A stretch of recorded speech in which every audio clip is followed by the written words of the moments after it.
The major reason for identifying potential issues and concerns upfront is that, again, it provides time to address these issues effectively. So James Creighton, the author of the book, encourages organizations to develop an issue management plan that spells out what preparatory work the organizations must do for each major issue. In particular, consider these points. Studies that must be completed before this issue can be resolved. Maybe think about a traffic study that needs to be done, policy decisions that must be made before this issue can be resolved. Maybe somebody came to you with an application and your zoning code doesn't allow them to do what they want to do. So maybe it's worth to revise your zoning code and take a little bit more time so they can actually then go to the process of putting a proposal and be successful. Informational materials that must be developed before this issue can be addressed. And the author reminds us that there's no magic way to predict controversy, but there are indicators of probable controversy. So, for example, the impacts are significant, like in the case of the Homeless Resource Center in Sugar House. There has been previous controversy on the same issue. The issue ties into another major issue over which there's like continuous controversy of a power struggle. Here in Salt Lake City, we have the sample of the Northwest Quadrant, which is an area that the city just zoned to be industrial, but the state decided because it was zoned industrial, then they will going to have they're a global inland port, and there's previous decisions that the state has made, for example, locating the prison actually in that same site, and the city do not wanting the prison. So it's like there's like previous struggle from the city to the state and struggles in power. So who gets to actually build the prison or build the global inland port, and issues of equity. So in terms of, again, the city versus the state. So if there's something related with the Northwest Craton, it's likely that it will have some issues with controversy, or if the state is stepping into the city decisions, there's probable reasons for controversy. So you're just anticipating that those things might happen.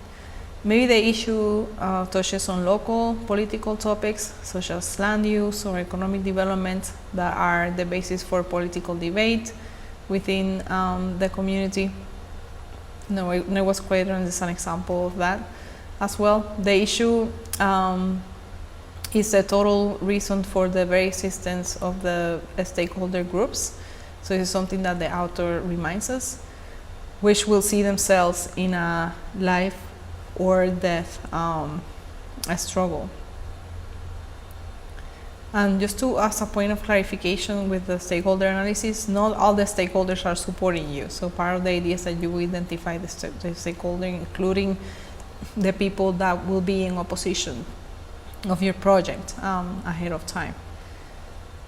The next step in the planning process is to answer the question, what do we need to accomplish with the public by the end of each stage in the decision-making process?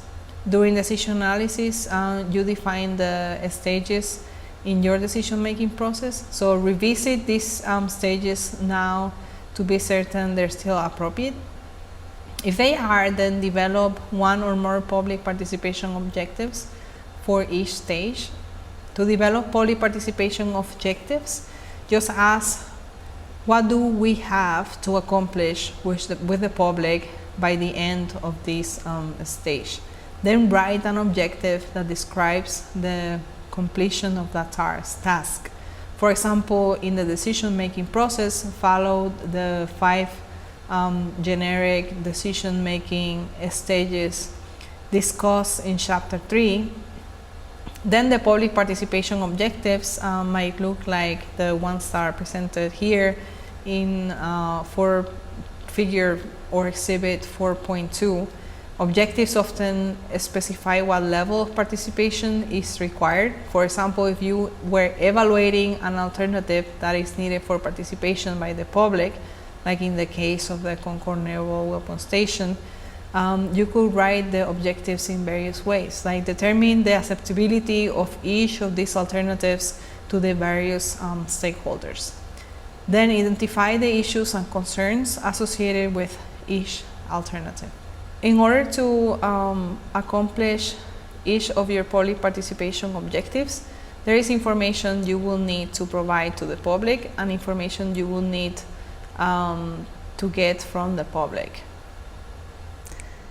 In order to accomplish each of your public participation objectives, there is information you will need to provide to the public and information that you need to get from the public. In other words, there is an exchange of information that must take place. At this step, determine for each stage in the decision-making process the 2 following questions. What does the public need to know to participate effectively at this step? And what do we need to learn from the public to complete this step?